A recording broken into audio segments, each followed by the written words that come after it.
सावधान, मां लक्ष्मी ने स्वयं कहा है, अगर घर की ये 5 चीज किसी को दे दी जाए तो धन संपत्ति ही नहीं, सुख शांति भी सदा के लिए छिन जाएगी। क्या आप जानते हैं, आपके घर की 5 साधारण चीजें ही आपकी किस्मत तय करती हैं। मां लक्ष्मी ने चेतावनी दी है, गलती से भी इन्हें दान कर दिया तो घर में आ जाएगी भयंकर गरीबी। बहुत समय पहले प्राचीन भारत के एक छोटे से नगर विशालपुर में एक साधु का आश्रम था। वहां दूर दूर से लोग आकर आध्यात्मिक शिक्षा प्राप्त करते थे। नगरवासी साधु को आचार्य देव कहते थे, क्योंकि वे केवल भिक्षा लेकर जीवन व्यतीत नहीं करते थे, बल्कि लोगों को सही जीवन जीने की राह भी दिखाते थे। विशालपुर नगर समृद्ध था, लोगों के घर धन धान्य गहनों और रत्नों से भरे रहते थे।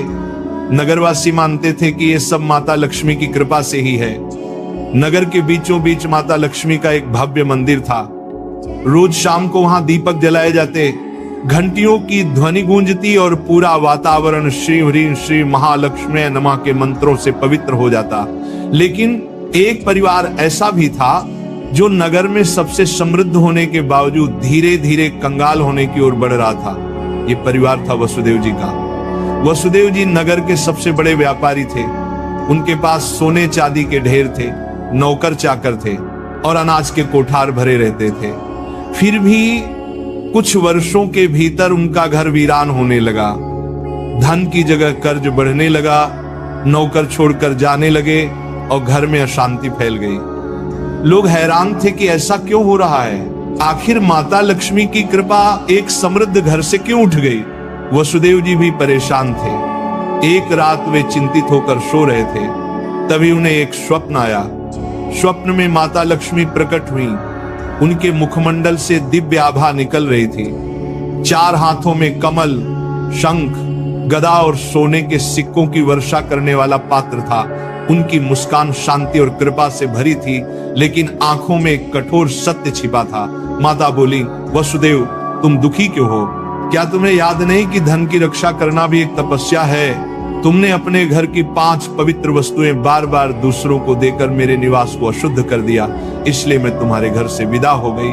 वसुदेव ने हाथ जोड़कर कहा, मां मुझे क्षमा करें, कृपया मुझे बताइए कि वे 5 वस्तुएं कौन सी हैं जिन्हें देने से घर में गरीबी आती है।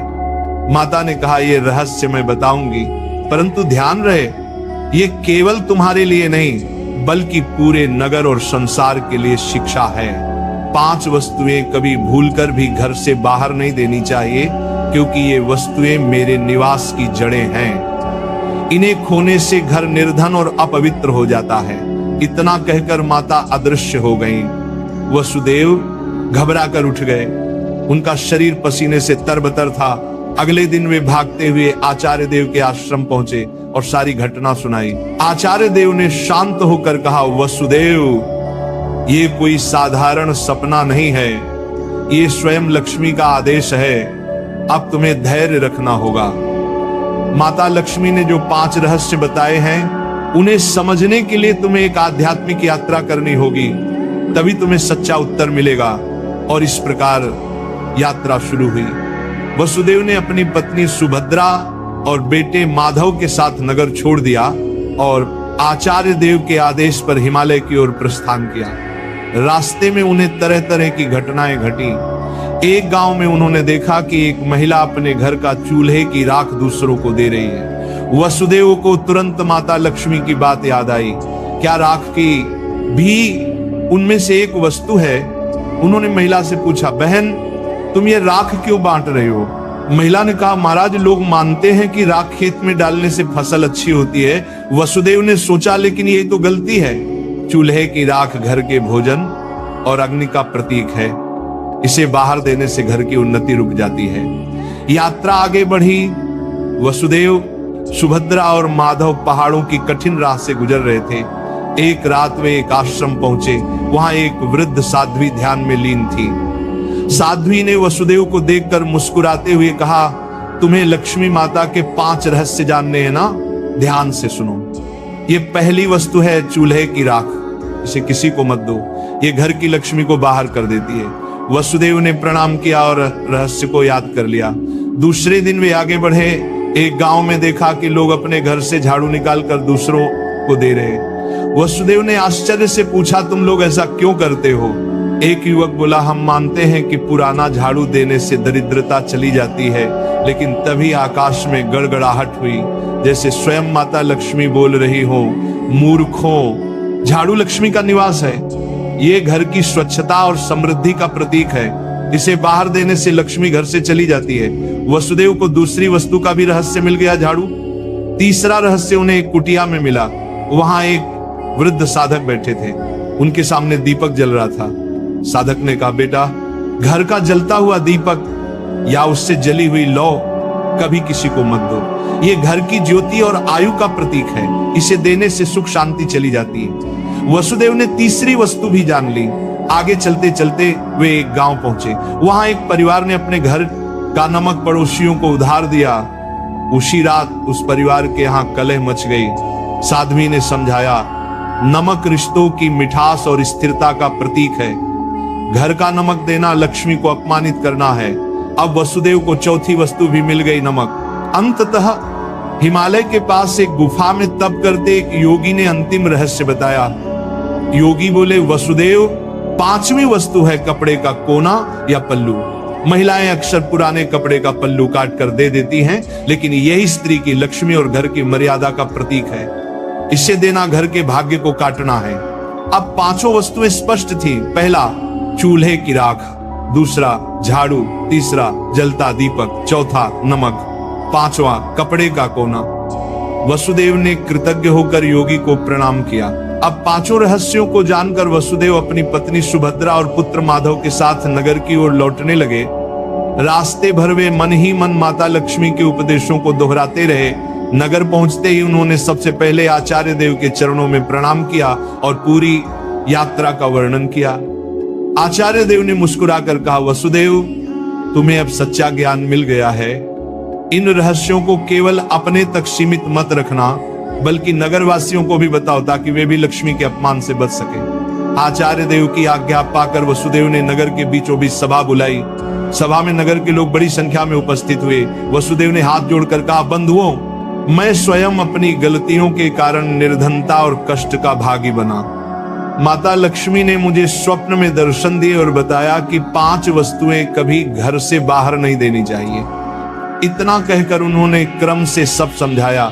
पहली वस्तु है चूल्हे की राख, दूसरी झाड़ू, तीसरी जलता दीपक, चौथी नमक और 5वीं कपड़े का कोना। लोगों ने आश्चर्य और श्रद्धा से यह बातें सुनी। तभी आकाश में एक दिव्य प्रकाश फैला और माता लक्ष्मी स्वयं प्रकट हुई। उनके प्रकट होते ही वातावरण में सुगंध फैल गई। मंदिरों की घंटियां अपने आप बज उठी और लोग भाव विभोर होकर उनके चरणों में झुक गए। माता बोली, वसुदेव ने जो कहा वह सत्य है। तुम सब जान लो कि ये 5 वस्तुएं मेरे निवास की जड़ हैं। जो इन्हें बाहर देता है वह अपने ही घर से मुझे विदा करता है। ये कहते ही माता ने वसुदेव के घर की ओर हाथ उठाया और देखते ही देखते उनके घर में फिर से समृद्धि लौट आई।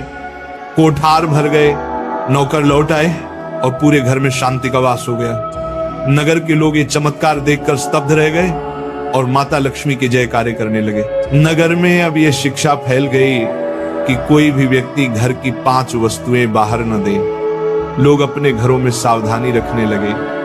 पहले जो लोग अंधविश्वास में पड़कर झाड़ू, राख, नमक या दीपक दूसरों को दे देते थे, उन्होंने ये सब बंद कर दिया। नगर में धीरे धीरे हर घर में समृद्धि लौटने लगी। लोग समझ गए कि लक्ष्मी केवल सोने, चांदी या धन में ही नहीं, बल्कि घर की पवित्रता, भोजन, स्वच्छता और मर्यादा में भी रहती है। वसुदेव अब नगर में आदर्श बन गए। वे धनवान तो थे ही, पर अब उन्होंने अपने धन को धर्म और सेवा में लगाना शुरू किया। उन्होंने गरीबों के लिए अन्न क्षेत्र बनवाया, परंतु घर की 5 वस्तुएं देने से हमेशा इनकार करते। जो भी उनसे ये चीजें मांगता वह विनम्रता से कह देते, भाई ये माता लक्ष्मी की मर्यादा है, इन्हें देने से मेरे ही नहीं तुम्हारे घर की भी समृद्धि घट जाएगी। लोगों ने भी इस शिक्षा को हृदय से स्वीकार कर लिया। समय बीतने पर नगर विशालपुर दूर दूर तक प्रसिद्ध हुआ कि वहां न तो कोई निर्धन रहता है और न ही किसी के घर में कलह होती है। ये सब केवल माता लक्ष्मी की शिक्षा का परिणाम था। माता लक्ष्मी समय समय पर नगर में आकर वसुदेव को आशीर्वाद देती और नगरवासियों को याद दिलाती कि लक्ष्मी केवल धन की देवी नहीं बल्कि संतुलन, संयम और मर्यादा की शक्ति है। अंततः वसुदेव के जीवन की सबसे बड़ी सीख यही बनी कि लक्ष्मी की कृपा केवल मेहनत से ही नहीं बल्कि मर्यादा के पालन से भी प्राप्त होती है। माता लक्ष्मी केवल धन संपत्ति की देवी नहीं बल्कि वे पवित्रता, मर्यादा और संतुलन की शक्ति है। घर की समृद्धि बनाए रखने के लिए मेहनत और सदाचार के साथ साथ मर्यादा का पालन भी आवश्यक है। चूल्हे की राख, झाड़ू, जलता दीपक, नमक और कपड़े का कोना, ये 5 चीजें लक्ष्मी का निवास मानी जाती हैं। इन्हें घर से बाहर देने का अर्थ है लक्ष्मी को स्वयं विदा करना।